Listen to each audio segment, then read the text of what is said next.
แบบตึงเฟี้ยวๆหรือว่าเขาอาจจะรอเก็บไว้อัปเดตแพทใหม่ก็เป็นไปได้นะใช่ไหมเดือนหน้าก็คือจะมีแพทใหญ่เข้ามาแล้วนะครับก็เดี๋ยวต้องรอดูแล้วกันว่าจะมีอะไรเจ๋วๆหรือเปล่า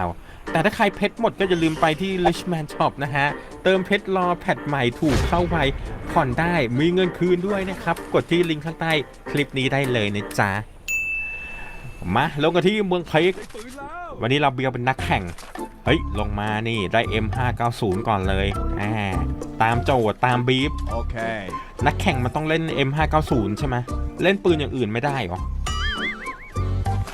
จริงๆก็เล่นได้ทุกกระบอกแหละใช่ไหมแต่ว่า M590 มันอาจจะคล่องตัวมากกว่านะครับมาเราได้ปืนชาร์จมาแล้วต่อไปปืนไกน้องเขาบอกว่าต้องเป็นวูดหรือไม่ก็ AC80